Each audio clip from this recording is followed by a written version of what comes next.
Renungan Pagi, Yesus Nama di Atas Segala Nama oleh Ellen G. White, 9 Desember 2024. Mari kita berdoa. Bapa kami yang di sorga, Allah pencipta langit dan bumi, laut dan segala isinya, Allah yang maha besar, maha kuasa, sumber segalanya, yang kami sembah selalu melalui anak-Mu yang tunggal, Yesus Kristus. Terpujilah Yesus, anak Allah yang maha tinggi, yang adalah perwakilan kami di sorga. Pada pagi hari ini kami bersyukur boleh bangun dan berbakti, dan sebagaimana membaca dan mendengarkan nasihat firman-Mu, kiranya ini menjadi sukacita bagi kami semua, agar kami juga rindu untuk tinggal bersama Yesus, dan itu mulai dari dunia ini. Beserta kami sepanjang perbaktian ini, kehendak-Mu yang jadi. Ampun kami akan dosa dan salah, karena kami berdoa hanya dalam nama Anak Allah yang tunggal, Yesus Kristus, yang adalah Tuhan dan Juru Selamat kami. Amin. Renungan hari ini akan dibacakan oleh Ibu Oktolina Siregar. Kepada Ibu Lina, kami persilahkan. Terima kasih. Selamat pagi, Bapak dan Ibu, saudara-saudari yang terkasih di dalam nama Tuhan kita Yesus Kristus. Bacaan renungan pagi kita pada hari ini, tanggal 9 Desember tahun 2024, berjudul Perwakilan di Sorga. Ayat inti terdapat di dalam Yohanes 17 ayat 24, firman Tuhan, "Ya Bapa, aku mau supaya dimanapun aku berada, mereka juga berada bersama-sama dengan aku." Allah memiliki sebuah jemaat, umat pilihan, dan semua orang dapat melihat seperti yang saya lihat betapa dekatnya Kristus memperkenalkan dirinya dengan umatnya. Tidak ada pesan seperti itu yang akan didengar seperti pesan yang mencela gereja sebagai Babel. Allah memiliki umat yang bekerja bersamanya, dan mereka telah melangkah maju dengan memandang kemuliaannya. Dengarkan doa perwakilan kita di sorga. Ya Bapa, aku mau supaya dimanapun aku berada, mereka juga berada bersama-sama dengan aku. Mereka yang telah Engkau berikan kepadaku, agar mereka memandang kemuliaanku. Oh, betapa kepala ilahi rindu agar gerejanya bersamanya. Mereka bersekutu dengannya dalam penderitaan dan kehinaannya, dan merupakan sukacitanya yang tertinggi untuk memiliki mereka bersamanya, untuk menjadi bagian dari kemuliaannya. Kristus menuntut hak istimewa untuk memiliki gerejanya bersamanya. Aku mau supaya dimanapun aku berada, mereka juga berada bersama-sama dengan aku. Memiliki mereka bersamanya sesuai dengan janji perjanjian dan persetujuan dengan Bapanya. Dengan penuh hormat, ia mempersembahkan ditutup pendamaian penebusannya yang telah selesai bagi umatnya. Busur janji melingkari pengganti dan penjamin kita saat dia mencurahkan permohonan kasih-Nya. Ya Bapa, aku mau supaya dimanapun aku berada, mereka juga berada bersama-sama dengan aku. Mereka yang telah Engkau berikan kepadaku, agar mereka memandang kemuliaanku. Kita akan melihat Sang Raja dalam keindahannya, dan gereja akan dimuliakan. Seperti Daud, kita sekarang dapat berdoa. Waktu untuk bertindak telah tiba bagi Tuhan. Mereka telah merombak Taurat-Mu. Manusia telah terus-menerus dalam ketidaktaatan terhadap hukum Allah, sampai mereka mencapai titik penghinaan yang tak tertandingi. Pria dan wanita berlatih dalam ketidaktaatan, dan dengan cepat mendekati batas kesabaran dan kasih Allah. Dan Allah pasti akan campur tangan. Ia pasti akan membela kehormatannya dan menekan kejahatan yang merajalela. Apakah umat yang menaati perintah Allah akan terbawa oleh kejahatan yang merajalela? Apakah mereka akan tergoda karena cemoohan sejagat diletakkan pada hukum Allah?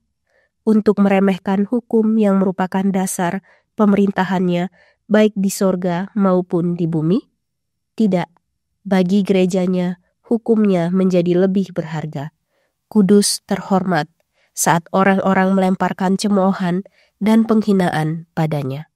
Dikutip dari buku Testimonies to Ministers and Gospel Workers, halaman 20 dan 21.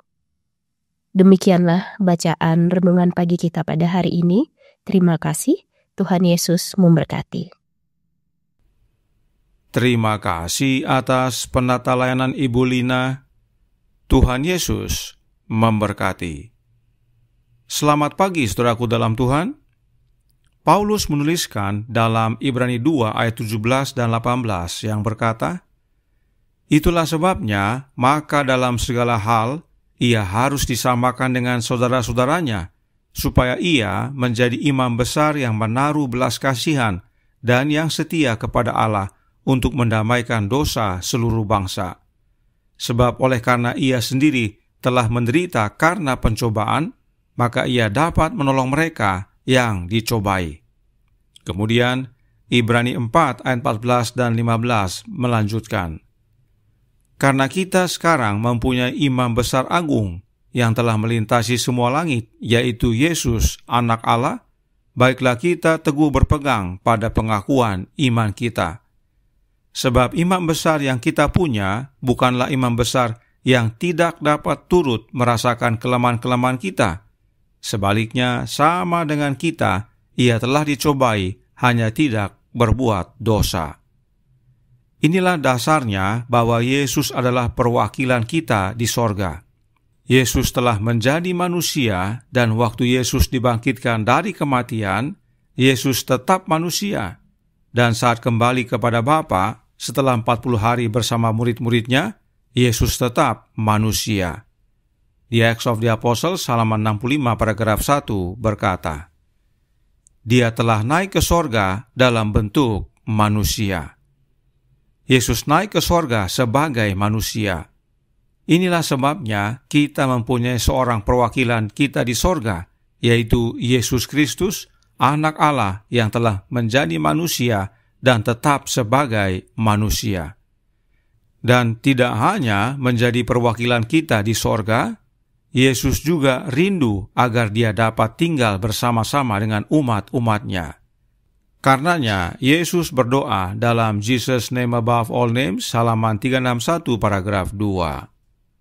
Dengarkan doa perwakilan kita di sorga. "Ya Bapa, aku mau supaya dimanapun aku berada, mereka juga berada bersama-sama dengan aku, mereka yang telah Engkau berikan kepadaku, agar mereka memandang kemuliaanku." Oh, betapa Kepala Ilahi rindu agar gerejanya bersamanya.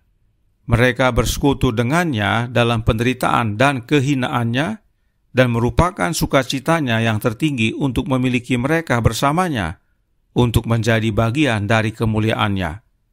Kristus menuntut hak istimewa untuk memiliki gerejanya bersamanya. "Aku mau supaya dimanapun aku berada, mereka juga berada bersama-sama dengan aku." Memiliki mereka bersamanya sesuai dengan janji perjanjian dan persetujuan dengan Bapanya. Kutipan ini mengutip doa Yesus dalam Yohanes pasal 17. Karenanya, doa Yesus dalam Yohanes pasal 17 adalah doa seorang manusia yang rindu untuk tinggal bersama-sama dengan saudara-saudaranya. Dan karena Yesus masih melayani di sorga, Dia curahkan Roh-Nya agar janjinya untuk senantiasa menyertai kita digenapi. Perhatikan penjelasan roh nubuat berikut ini dalam The Review and Herald tanggal 27 Januari tahun 1903, artikel A, paragraf 13.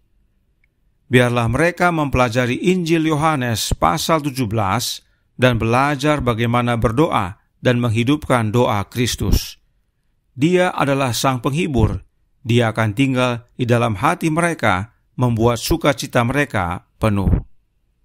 Inilah caranya agar Yesus yang rindu tinggal bersama-sama umat-umatnya dapat tinggal di dalam umat-umatnya. Kebersamaan secara fisik didahului dengan kebersamaan di dalam roh, yaitu rohnya Yesus.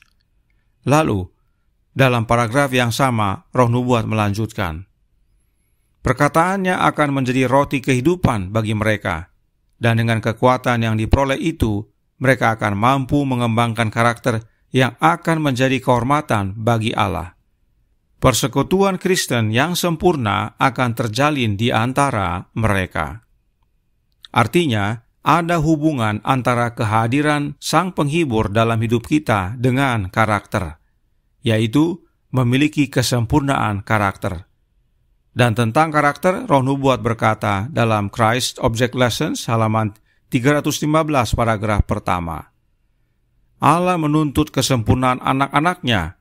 Hukumnya adalah salinan dari karakternya sendiri, dan itu adalah standar dari semua karakter.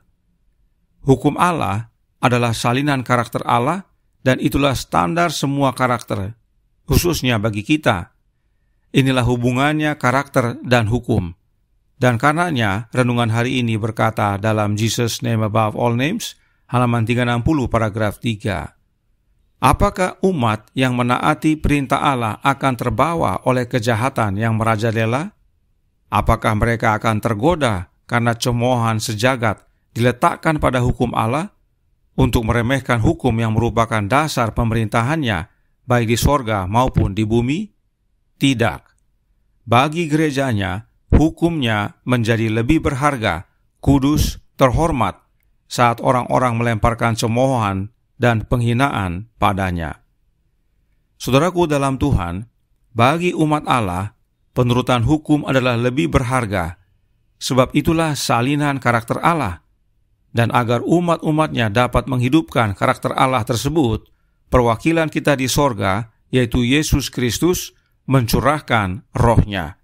Agar melalui kehadiran rohnya dalam hati kita, doanya terwujud mulai di dunia ini, dengan tinggal di dalam hati kita, di dalam hati umat-umatnya, hingga nanti saat Dia datang kedua kali untuk menjemput umat-umatnya yang memiliki karakter yang serupa dengannya, untuk tinggal bersama-sama secara fisik di sorga. Kiranya ini menjadi sukacita dan pembaharuan bagi kita semua. Tuhan memberkati, saya bawa dalam nama Yesus. Amin. Mari kita berdoa. Bapa kami yang di sorga, Allah pencipta langit dan bumi, laut dan segala isinya, Allah yang maha besar, maha kuasa, sumber segalanya, yang kami sembah selalu melalui anak-Mu yang tunggal, Yesus Kristus. Terima kasih atas nasihat indah pada pagi hari ini, dan penting, sebab Yesus yang adalah perwakilan kami di sorga, Yesus yang rindu untuk tinggal bersama-sama dengan kami, tidak menunggu sampai nanti, tetapi segera mencurahkan rohnya saat menerima pengurapan sebagai imam besar di sorga, agar melalui kehadiran rohnya dalam hati umat-umatnya, Yesus tinggal bersama mereka. Karenanya tolong kami ya Bapa, karuniakanlah roh anak-Mu dalam hati kami, dan biarlah kami semua yang percaya oleh iman membuka hati, agar Kristus masuk dan tinggal dalam hati kami. Dan itulah wujud Dia tinggal bersama kami dan kami bersama Yesus, dan setiap hari bertumbuh dalam menghidupkan hukum-Mu yang adalah salinan karakter-Mu ya Bapa. Dan pada akhirnya saat Yesus datang kedua kali, kami boleh menerima kehidupan yang kekal. Beserta kami sepanjang hari ini kehendak-Mu yang jadi, ampun kami akan dosa dan salah, karena kami berdoa hanya dalam nama Anak Allah yang tunggal, Yesus Kristus, yang adalah Tuhan dan Juru Selamat kami. Amin.